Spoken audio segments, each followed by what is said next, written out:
নমস্কাৰ বন্ধু বান্ধৱীসকল, আজিৰ ভিডিঅ'টোত মই গ্লাইকোসেপ্টলৰ বিষয়ে আলোচনা কৰিম। এই গ্লাইকোসেপ্টল কি কামত ব্যৱহাৰ কৰা হয়, ইয়াতে কি কম্পজিশ্যন আছে, ইয়াৰ মূল্য কিমান, ইয়াৰ কোম্পানীটোৰ নাম কি আৰু এই গ্লাইকোসেপ্টল ব্যৱহাৰ কৰাৰ নিয়মসমূহ কি আদিৰ বিষয়ে ভিডিঅ'টোত আলোচনা কৰিম। তো বন্ধু বান্ধৱীসকল, আপোনালোকে ভিডিঅ'টো স্কিপ নকৰাকৈ আৰম্ভণিৰ পৰা শেষলৈকে চাব। বন্ধুসকল, গ্লাইকোসেপ্টল মেডিচিনটো আয়ুৰ্বেদিক মেডিচিন হয়। ইয়াত থকা মূল কম্পজিশ্যনসমূহ হ'ল ইয়াতে তিলৰ তেল, নীলগিৰি তেল, লং তেল, sodium bicarbonate, sodium chloride, glycerine আদি বহুতো উপাদানৰ দ্বাৰা তৈয়াৰ কৰিছে। বন্ধুসকল, এই গ্লাইকোসেপ্টলটো হ'ল এণ্টিছেপ্টিক গাৰ্গেল আৰু মাউথ ৱাছৰ বাবে ব্যৱহাৰ কৰা হয়। ইয়াৰ মূল্য হ'ল 60 টকা। আপোনালোকে যিকোনো মেডিকেল ষ্ট'ৰ পাই যাব। আৰু এই মেডিচিনটো মেনুফেকচাৰ কৰিছে জুপিটাৰ ফাৰ্মাচিউটিকেল প্ৰাইভেট লিমিটেডে, কলিকাতাৰ ফাৰ্মাচিউটিকেল হয়। বন্ধুসকলে, গ্লাইকোসেপ্টল মেডিচিনটো এণ্টিবেক্টেৰিয়েল, এণ্টি ইনফ্লেমেটাৰী, এণ্টি ফাংগাল, এনালগেছিক, ডিঅ'ডৰাণ্ট হিচাপে কাম কৰে।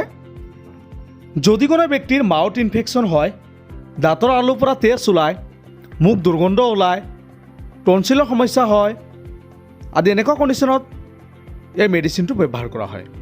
বন্ধুসকল, যদি কোনো ব্যক্তিৰ মুখত anti fungal, anti bacterial infection হয়, মুখৰ ভিতৰত ঘাঁ হয়, ডিঙিৰ বিষ হয়, এনেকুৱা কণ্ডিশ্যনত এই গ্লাইকোসেপ্টল মেডিচিনটো ব্যৱহাৰ কৰা হয়। বন্ধুসকল, মুখত হোৱা যিকোনো ধৰণৰ ইনফেকশ্যন দূৰ কৰাৰ কাৰণে এই মেডিচিনটোৱে 100% কাম কৰে।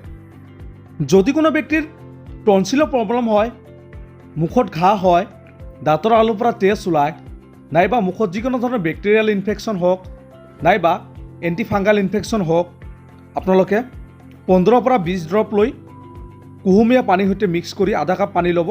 মিক্স কৰি আপোনালোকে দিনত 2 বাৰ বা 3 বাৰ গাৰ্গল কৰিব। তো বন্ধুসকল, আপোনালোকে গাৰ্গল কৰাৰ পিছত কমেও আপোনালোকে 20 মিনিটমান অপেক্ষা কৰিব লাগিব। এই 20 মিনিটত আপোনালোকে কোনো ধৰণৰ খাদ্য গ্ৰহণ কৰিব নোৱাৰিব বা কোনো ধৰণৰ খাদ্য খাব নোৱাৰিব, যাৰ ফলত আপোনালোকে বহুত ভাল ৰিজাল্ট পাব।